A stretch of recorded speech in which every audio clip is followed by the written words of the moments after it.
오늘 주신 하나님 말씀 봉독하겠습니다. 신약 성경 에베소서 5장 22절 말씀부터 6장 4절까지 말씀입니다. 에베소서 5장 22절부터 6장 4절까지 봉독하겠습니다. 아내들이여 자기 남편에게 복종하기를 주께 하듯 하라. 이는 남편이 아내의 머리됨이 그리스도께서 교회의 머리됨과 같음이니 그가 바로 몸의 구주시니라. 그러므로 교회가 그리스도에게 하듯 아내들도 범사에 자기 남편에게 복종할지니라. 남편들아 아내 사랑하기를 그리스도께서 교회를 사랑하시고 그 교회를 위하여 자신을 주심같이 하라. 이는 곧 물로 씻어 말씀으로 깨끗하게 하사 거룩하게 하시고 자기 앞에 영광스러운 교회로 세우사 티나 주름 잡힌 것이나 이런 것들이 없이 거룩하고 흠이 없게 하려 하심이라. 이와 같이 남편들도 자기 아내 사랑하기를 자기 자신과 같이 할지니 자기 아내를 사랑하는 자는 자기를 사랑하는 것이라. 누구든지 언제나 자기 육체를 미워하지 않고 오직 양육하여 보호하기를 그리스도께서 교회에게 함과 같이 하나니 우리는 그 몸의 지체임이라. 그러므로 사람이 부모를 떠나 그의 아내와 합하여 그 둘이 한 육체가 될지니 이 비밀이 크도다. 나는 그리스도와 교회에 대하여 말하노라. 그러나 너희도 각각 자기의 아내 사랑하기를 자신같이 하고 아내도 자기 남편을 존경하라. 자녀들아 주 안에서 네 부모에게 순종하라. 이것이 옳으니라. 내 아버지와 어머니를 공경하라. 이것은 약속이 있는 첫 계명이니 이로써 내가 잘되고 땅에서 장수하리라.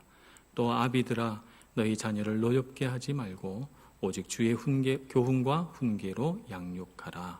아멘. 어버이 주일을 맞아서 우리의 참으로 좋으신 아버지 되신 하나님께 찬송과 영광을 올려드립니다. 이 세상에 존재하는 모든 어머니와 아버지가 하나님 아버지의 성품을 닮아서 이 땅을 회복시켜 가기를 소원합니다. 우리나라가 가정의 위기가 왔다 이렇게 진단을 합니다.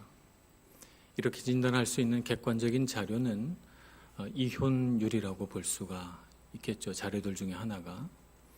이혼율이 OECD 국가 중에 제가 정확하게 몇 개국인지는 알 수가 없습니다. 한 34개국 정도 되는 것으로 압니다만 이 선진 국가들 중에서도 당당히 9위에 올라 있습니다. 아시아 국가 중에서 우리나라의 이혼율은 자랑스럽게도 1위입니다. 압도적인 1위를 차지하고 있죠. 이혼율이 늘어가는 것은 비단 우리나라만의 현상은 아니고 이미 선진 국가들이 겪어왔고 겪고 있는 현상이며 또 전 세계적인 추세이기 때문에 유엔은 5월 15일을 가정의 날이라고 정하고 가정을 회복시켜 가자라고 하는 이런 슬로건을 내걸고 있습니다. 창세기에 보면 하나님께서 가정을 최초로 세우신 기록이 우리에게 전해주옵니다. 창세기 2장 24절 말씀에 보면 이러므로 남자가 부모를 떠나 그의 아내와 합하여 둘이 한 몸을 이룰지로다 이렇게 하나님께서 선언하셨고 오늘 에베소서 말씀에서도 31절 말씀에 그 말씀을 그대로 인용해서 가정을 세우신 하나님의 뜻에 대하여 우리에게 말하고 있습니다. 하나님께서 가정을 어떻게 세우셨는가? 하나님께서 세우신 가정의 원리를 안다면 우리가 가정을 조금 더 지혜롭게 또 아름답게 꾸며갈 수 있고 위기를 맞은 이 시대를 지혜롭게 잘 헤쳐갈 수 있으리라고 생각합니다. 가정은 떠남으로부터 비롯된다 이렇게 말씀하고 있죠. 이 떠남이라고 하는 것은 좋은 의미는 아닙니다. 우린 떠나지 않고 항상 같이 있기를 바라지만 그러나 놀랍게도 가정은 떠남으로부터 시작이 됩니다. 이 떠남은 우리가 경험하는 슬프고 아픈 떠남이 아니라 건강한 떠남이죠. 자녀들이 장성하여 독립하게 되는 떠남, 이 떠남은 축복된 떠남이고 건강한 떠남입니다. 이 떠남을 통해서 자녀들은 나도 내 힘으로 살아갈 수 있다, 잘 살 수 있다라고 하는 자신감을 얻게 되고 이것은 내가 매우 가치로우며 내가 능력 있는 사람이다라고 하는 확신을 갖게 해줍니다. 그러니까 이 떠남은 건강한 떠남이고 필요한 것입니다. 가정 안에 떠남만 있다면 아마 우리 가정은 다 해체되고 말 것입니다. 그러나 연합하라고도 말씀합니다. 남자가 그의 아내와 합하여 둘이 한 몸을 이룰지로다 했으니까 가정은 연합도 있어야 합니다. 연합이라고 하는 것은 하나가 된다는 의미입니다.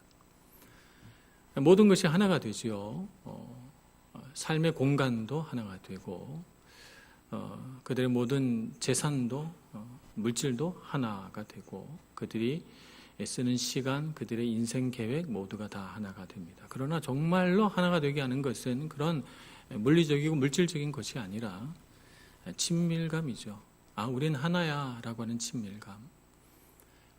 부부가 서로 갈라질 수 없고 부모와 자식이 서로 뗄래야 뗄 수 없는 관계에 있다고 하는 깊은 친밀감이 바로 우리가 하나다, 우리가 연합됐다 하는 것을 증명해주는 가장 귀한 증거라고 할 수 있습니다.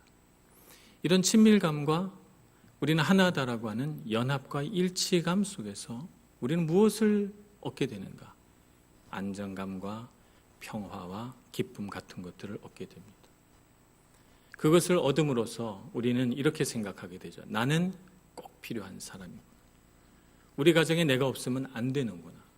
나는 이 가정에 속해 있고 이 가정은 정말 나를 필요로 하고 내가 정말 소중한 사람이구나 하는 것을 이런 연합과 일치 속에서 깨닫게 됩니다. 그러니까 가정이라고 하는 공간은, 가정이라고 하는 곳은 얼마나 귀한 곳입니까?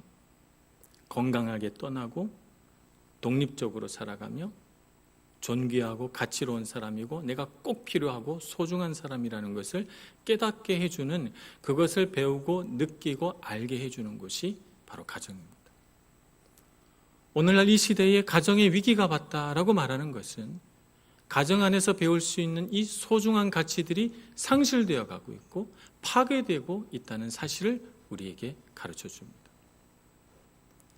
가정의 안에서 이혼이 일어나면 남편과 아내는 각기 상처를 받습니다. 가장 친밀한 관계가 깨어짐으로써 정말 상상할 수 없는 깊은 상처를 갖게 되죠. 자녀들도 자신들의 부모가 원치 않게 갈라서고 이혼하는 것을 보면서 깊은 상처를 받습니다. 그들이 가정 안에서 획득하여야 할 안전과 기쁨과 존귀함은 그들이 얻기가 어렵게 됩니다. 그들은 무가치하게 여겨지고 아무리 자기 자신을 하나님의 말씀으로 세우려고 해도 자기가 경험한 현실은 버려졌다라고 하는 현실입니다. 그래서 가정 안에서 획득해야 할 것들이 상실됨으로써 그들은 매우 낮은 자존감을 갖게 되죠.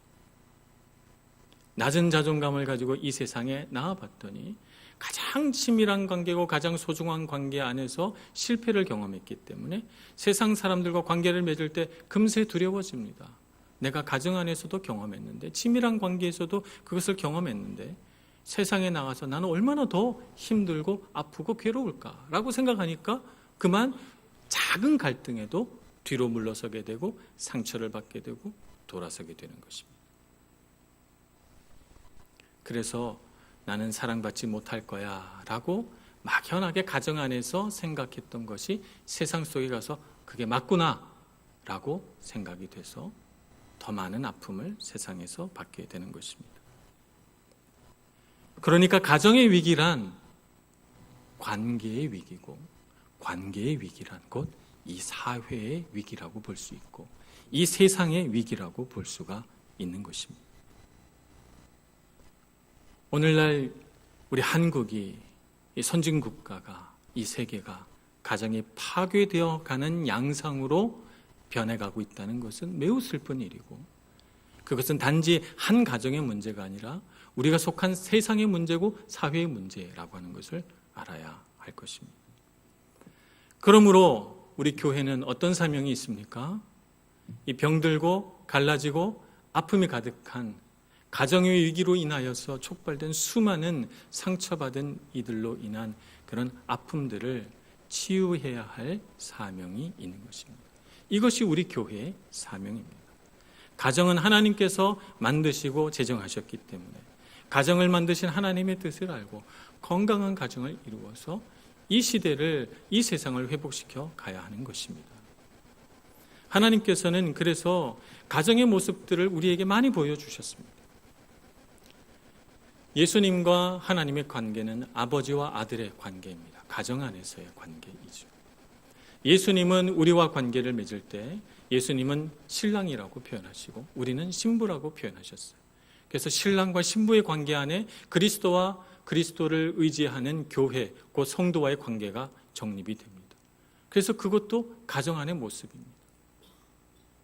교회 공동체를 우리가 가정 안의 모습에 비유할 수 있습니다. 한 분 하나님 아버지를 모시고 우리는 다 자녀된 자로서 교회는 곧 가정과 마찬가지입니다. 교회가 회복이 되고 교회 안에 속한 가정들이 회복이 되고 그럼으로써 우리가 이 세상을 회복할 수 있는 줄로 믿습니다.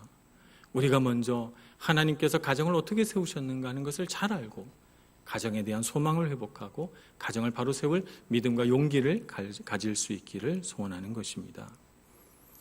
오늘 에베소서 5장 33절의 말씀은 이렇게 말씀하십니다. 그러나 너희도 각각 자기의 아내 사랑하기를 자신같이 하고 아내도 자기 남편을 존경하라 이렇게 말합니다. 남편에게 있어서 하나의 사명은 아내를 사랑하는 것이다 이렇게 볼 수가 있고 아내에게 있어서 사명은 자기 남편을 존경하는 것이다 이렇게 볼 수가 있습니다. 거꾸로 말하면 아내가 정말 원하는 것은 남편의 사랑입니다. 남편의 사랑을 확실하고 분명하게 얻는 걸 원하죠. 남편들이 가장 힘들어하는 질문은 이런 것입니다. 오늘 나 뭐 달라진 거 없어요? 이렇게 물으면 많은 남편들이 머리끝부터 발끝까지 쫙 살펴보는데 크게 달라진 게 눈에 안 띌 때 매우 당황합니다. 내가 올바른 답을 말해야 될 텐데 올바른 답을 말하지 못할 경우에 어떻게 될까 두려운 마음이 생기죠. 아내는 또 이렇게 물을 때가 있습니다. 여보, 오늘이 무슨 날인 줄 알아? 그러면 소스라치게 놀랍니다. 아내의 생일인가, 부모님 생일인가, 결혼기념일인가 뭔가를 따져보고 내가 뭘 잊었는가, 오늘이 무슨 날인가.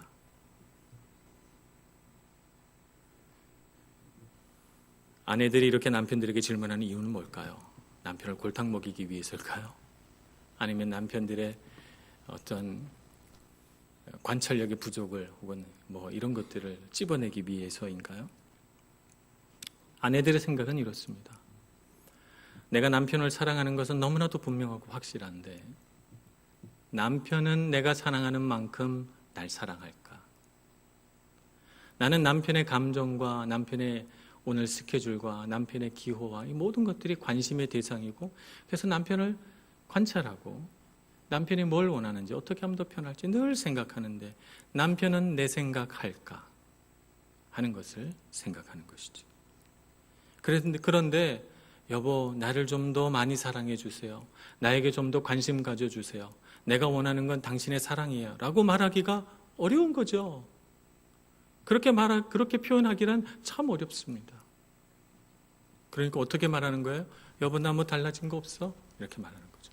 여보, 나에게 관심 좀 가져주세요. 내가 오늘 머리를 새로 했는지 혹은 귀걸이를 새로 했는지 옷은 바꿔 입었는지 이런 거 좀 봐주세요. 나도 당신의 관심이 그립고 그걸 원해요 라고 말하고 있는 것입니다. 아내가 정말 원하는 것은 내가 사랑하는 만큼 남편도 나를 사랑할까 라고 하는 것입니다. 그걸 알기 원하기 때문에 질문하지요. 그래서 기대감을 가지고 물어봅니다. 남편에게. 나는 당신에게 소중한 사람인가요? 라고 물어보고 있는 것입니다. 그 마음속에 있는 질문은 말이죠. 그런데 남편이 아내의 이런 속마음을 모른 채 무심하게 글쎄 무슨 날일까? 이렇게 대답한다든지 뭐 아무것도 달라진 게 없네. 그런 질문 하지 마 좀. 이렇게 대답한다든지 당신은 그게 문제야? 그런 질문하는 거 말이야. 아무렴 어때? 그냥 갑시다. 이렇게 한다든지 이런 남편들의 무심한 반응을 받게 될 때 아내는 마음이 무너지는 것이죠. 아, 나에게 관심이 없구나. 나를 소중히 여기지 않는구나. 이렇게 생각하고 마음이 상해버려요.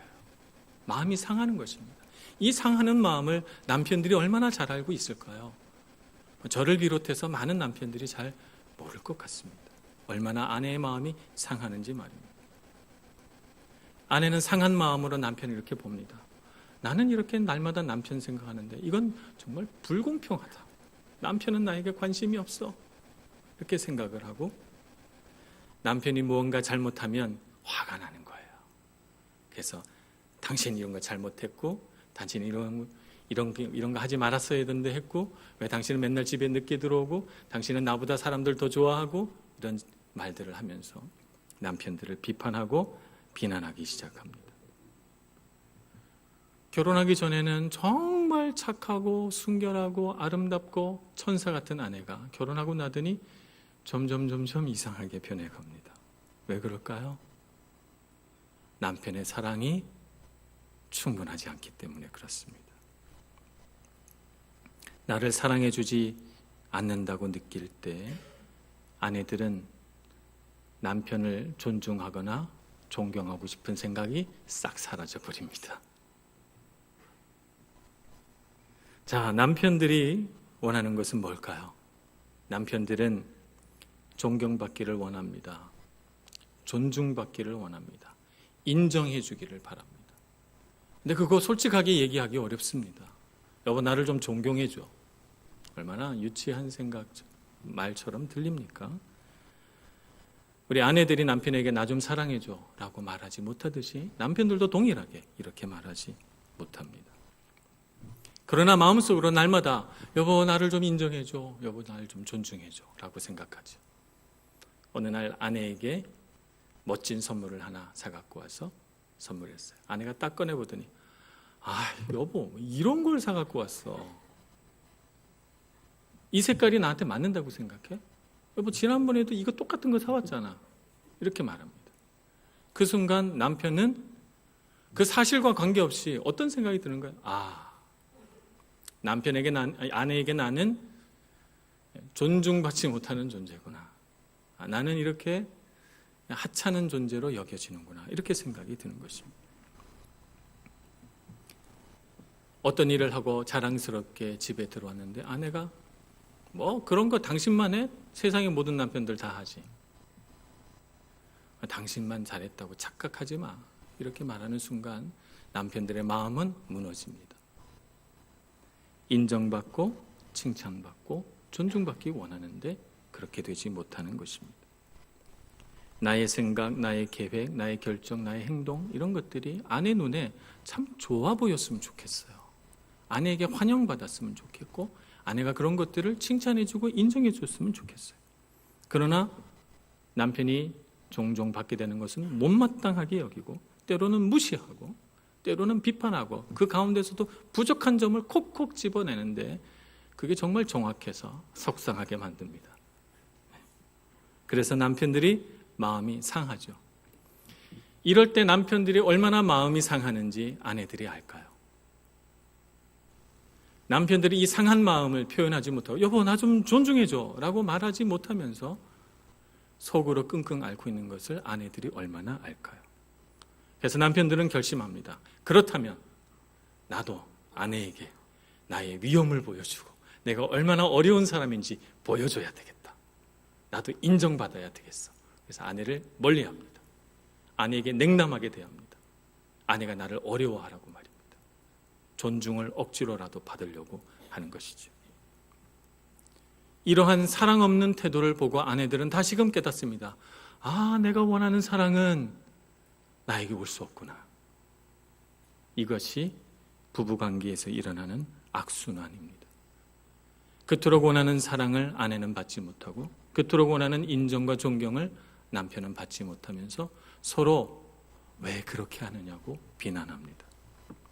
이런 악순환 속에서 계속해서 시간이 지나가다가 어느 순간이 되면 참을 수 없을 지경까지 와서 우리는 성격이 너무 달라. 같이 살 수 없는 존재야. 이렇게 생각합니다. 그렇지 않습니다. 정말 원하는 것을 안 해주기 때문에 그런 것이죠. 오늘 성경 말씀은 이렇게 말합니다. 아내들이여 자기 남편에게 복종하기를 주께 하듯 하라. 남편이 능력이 있어서 존경하라는 것이 아니에요. 남편이 돈이 많아서 순종하라는 것이 아니에요. 남편이 나보다 힘 세니까 순종하라는 것이 아니에요. 남편이 나보다 우월하니까 순종하라는 것이 아니에요. 그리스도의 사랑 안에서 교회가 그리스도를 교회의 머리로 여기듯이 하나님의 질서와 진리 안에서 남편을 머리로 여기고 순종하라는 거예요. 순종한다고 해서 여자분들이, 아내들이 더 열등한 사람이 되는 거 아닙니다. 사실은 아내들이 더 나중 창조됐기 때문에 더 높은 버전이에요. 컴퓨터도 최근에 나온 게 더 높은 버전이잖아요. 더 높은 버전이니까 남자들이 여자분들하고 이렇게 자꾸 말싸움을 하면 자꾸 져요. 왜냐하면 더 성능이 좋기 때문에 그렇습니다. 그러나 하나님의 질서는 어떤가 하면 하나님의 질서는 항상 먼저 지은 것에 하나님의 은혜와 능력과 축복이 있습니다. 마다들에게 축복하고 곡식도 처음 거둔 곡식에게 하나님께서 축복하지 않습니까? 그래서 버전상 여자분들이 더 높은 버전이지만 하나님의 질서는 남편에게 순종하고 복종하는 것입니다. 아내가 남편을 존경하고 순종할 때, 그럴 때 하나님의 질서가 회복이 되고, 그 가운데 아내들은 남편의 머리됨을 인정함으로써 하나님 앞에 순복하는 법을 배우고, 순종함으로써 하나님께서 그 마음 가운데 이루어 가시려고 하는 은혜와 기쁨과 충만함을 얻게 되는 것입니다. 교회가 그리스도에게 순종하고 그리스도를 교회의 머리로 여겨서 자발적으로 그 앞에 무릎 꿇고 복종해 나갈 때 교회의 은혜가 있고 기쁨이 있듯이 가정 안에도 아내가 남편에게 순종하고 남편을 존경하고 사랑할 때, 그럴 때 가정은 아름답고 평안한 가정이 되어가는 것입니다. 그렇게 할 수 있는 모든 아내들이 되시길 축복합니다. 남편들은 어떻게 해야 되는가? 25절, 남편들아 아내 사랑하기를 그리스도께서 교회를 사랑하시고 그 교회를 위하여 자신을 주심같이 하라고 했습니다. 그리스도께서 교회를 어떻게 사랑하셨습니까? 자기를 주심같이 교회를 사랑하셨습니다. 자기를 주심같이란 십자가에 자기를 준 것처럼 말입니다. 십자가에 죽은 것처럼, 죽으신 것처럼 사랑하셨습니다. 그러므로 아내를 위하여 자신의 생명도 자기의 인생도 아낌없이 헌신할 수 있는 사랑이 진짜 남편의 사랑입니다. 오늘 이 말씀을 듣고 남편이 집에 돌아가서 아내에게, 여보 오늘 목사님 말씀 못 들었어? 남편에게 순종하려잖아. 왜 순종 못해? 내가 순종해야 내가 사랑해 주지 라고 말하면 이 남편은 아직 안 죽은 거예요. 십자가를 아직 모르는 거죠. 죽은 남편은 어떻게 합니까? 아내가 순종하지 않아도, 아내가 나를 존경해 주지 않아도, 죽은 사람이니까, 예수 그리스도와 함께 십자가에 못 박혔으니까 모든 것을 내어놓고 아내가 나에게 존경과 인정을 주지 않아도 나는 생명을 다해 사랑하리라 고 다짐하는 것이 남편의 사랑입니다. 그래서 남편은 날마다 아내를 위하여 죽어야 되는 것입니다.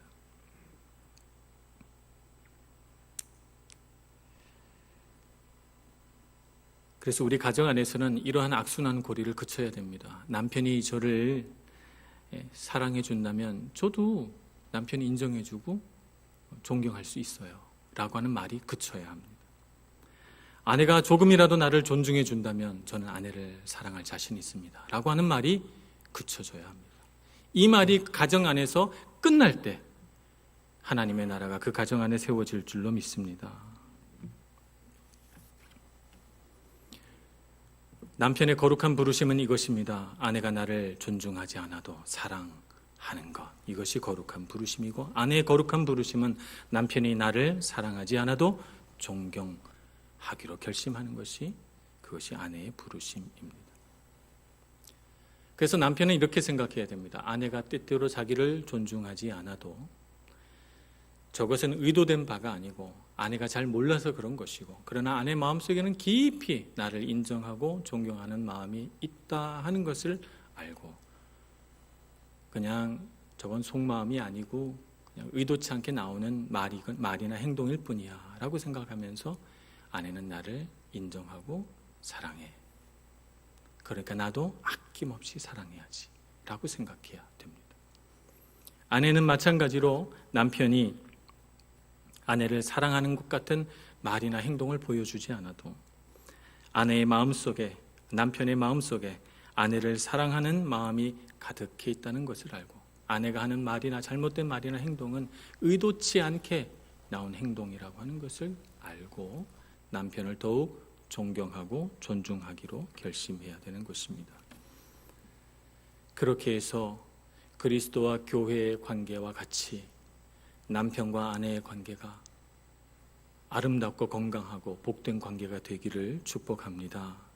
그렇게 될 수 있는 여러분들 되시기를 축복합니다. 부모와 자식 간의 관계도 오늘 말씀하고 있습니다. 6장의 말씀에 보면 자녀들아 주 안에서 너희 부모에게 순종하라 이렇게 말씀하시고, 또 아비들에게는 아비들아 너희 자녀를 노엽게 하지 말고 오직 주의 교훈과 훈계로 양육하라고 했습니다. 자녀를 노엽게 하지 말라라고 하는 말이 무슨 말일까요? 부모가 자기가 경험한 세상의 경험, 자기 생각, 자기 계획, 자기 주장으로 자녀를 누르고 자녀를 속박하고 자녀를 자기 마음대로 좌지우지하려고 하지 말라는 말이죠.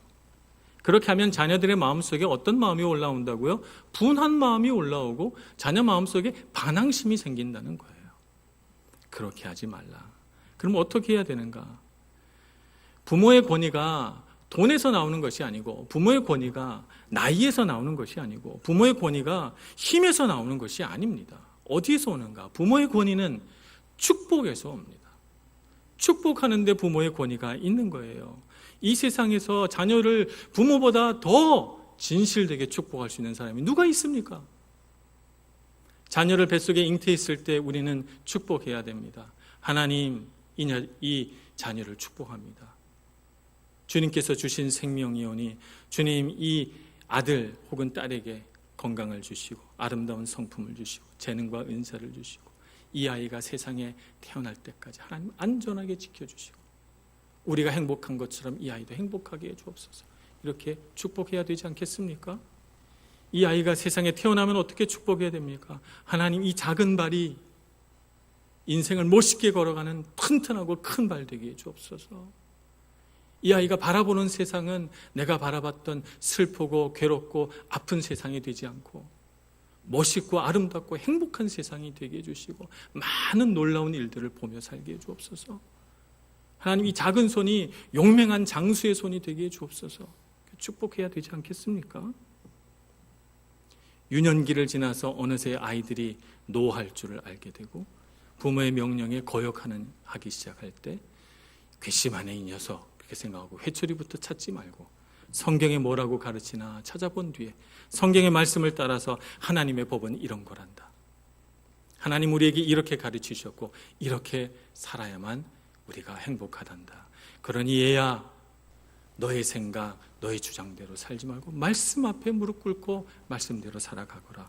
유년기를 지나면서 우리 자녀들에게 주의 말씀으로 주의 훈계로 가르쳐야 하는 것입니다. 하나님의 법을 배우고 하나님의 질서를 배우고 진리의 말씀에 귀가 열리도록 말입니다. 여러분 그렇게 하고 있습니까? 청소년기를 지나면서 우리 아이들은 실패를 경험합니다. 좌절을 경험합니다. 내가 얼마나 작은 사람인지 유년기 때는 참 내가 대단한 사람인 줄 알았는데 청소년기 오니까 내가 자꾸 보잘것없다고 느껴집니다. 자기 가치가 점점 낮아지고 우리 일생 가운데 가장 자존감이 낮은 순간이 청소년기입니다. 이럴 때 우리는 어떻게 축복해야 됩니까? 얘야 한 번의 실패가 너를 실패자로 규정하는 게 아니란다. 너의 실패는 너가 앞으로 더 유능하고 능력 있는 사람이 되게 하려고 하나님이 훈련시키는 거야. 아빠도 엄마도 그런 실패를 다 겪어봤단다. 내가 보니까 넌 정말 잘할 수 있는 사람이야. 하나님이 너에게 잘할 수 있는 능력과 힘을 주셨어 라고 축복해야 되는 것입니다. 넌 하나님의 존귀한 자녀야. 넌 더 강해질 거야. 넌 더 지혜로워질 거야. 라고 축복해야 합니다. 청년기에 들어서면 어떻게 해야 됩니까? 이제 너가 부모 없이도 무슨 일이든지 다 잘할 수 있게 됐다니 정말 기쁘구나. 나는 내가 한 일보다 너가 더 훌륭한 일들을 많이 할 수 있다는 걸 안단다. 이제 나와 함께 하셔서 나를 여기까지 인도하신 주님께서 이제는 너와 함께 하시고 너의 인생을 인도해 주시기를 바란다. 그러니 사랑하는 딸아, 사랑하는 아들아, 가거라. 너만의 멋있는 인생을 찾아서 가거라. 가다가 힘들고 지치면 언제든지 돌아오거라. 내가 환영할게.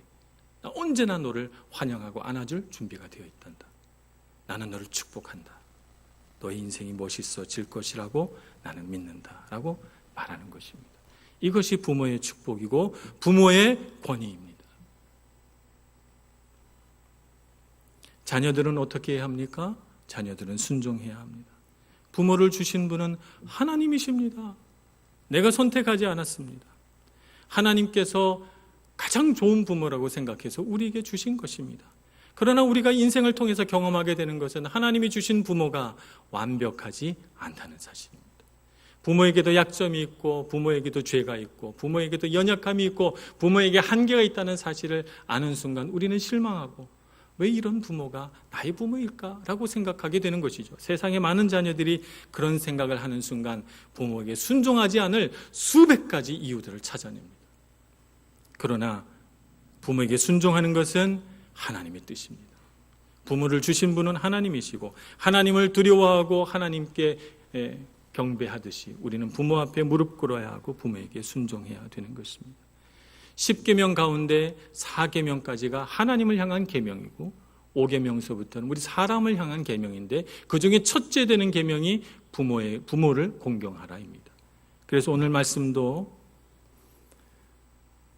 내 아버지와 어머니를 공경하라, 이것은 약속이 있는 첫 계명이니라고 설명하고 있는 것입니다. 그러므로 부모의 연약함, 부모의 한계, 부모의 불완전함으로 부모를 판단하지 말고 나에게 부모를 통해서 사랑을 베푸시고 부모라고 하는 울타리 안에서 나를 보호하시고 부모라고 하는 연약한 사람을 통해서 하나님을 보게 하셨구나 라고 생각해서 하나님의 사랑의 통로요 축복의 통로인 부모님을 더욱 사랑하고 더욱 귀히 여기고 존중하며 공경해야 되는 것입니다. 그렇게 할 수 있는 모든 자녀가 되기를 축복합니다. 우리의 가정이 회복되기를 소원합니다. 우리의 부부관계가 회복이 되고 부모 자식 간의 관계가 회복이 되어서 우리가 이루는 가정은 세상의 어떤 다른 가정과 다른 가정 되게 해주실 줄 믿습니다. 그런 가정을 위하여 헌신된 여러분들 되셔서 적당히 좋은 가정 되지 말고 최고로 아름다운 가정을 이루어 살아가는 여러분 모두가 되시기를 간절히 소원합니다. 기도하겠습니다. 자비로우신 하나님, 주님의 거룩하신 은혜 앞에 나아갑니다. 가정을 세우시고 우리를 가정으로 이끄시고 가정의 한 구성원이 되어 주님의 사랑을 알게 하시니 감사합니다. 가정은 곧 주님의 사랑과 은혜의 보금자리인 줄 알고 주님을 더욱 높이며 떨며 두려워하는 마음으로 아내를 섬기고 남편을 섬기고 자녀를 섬기고 부모를 공경할 줄 아는 저희들 다 되게 하여 주시옵소서. 예수님의 이름으로 기도합니다. 아멘.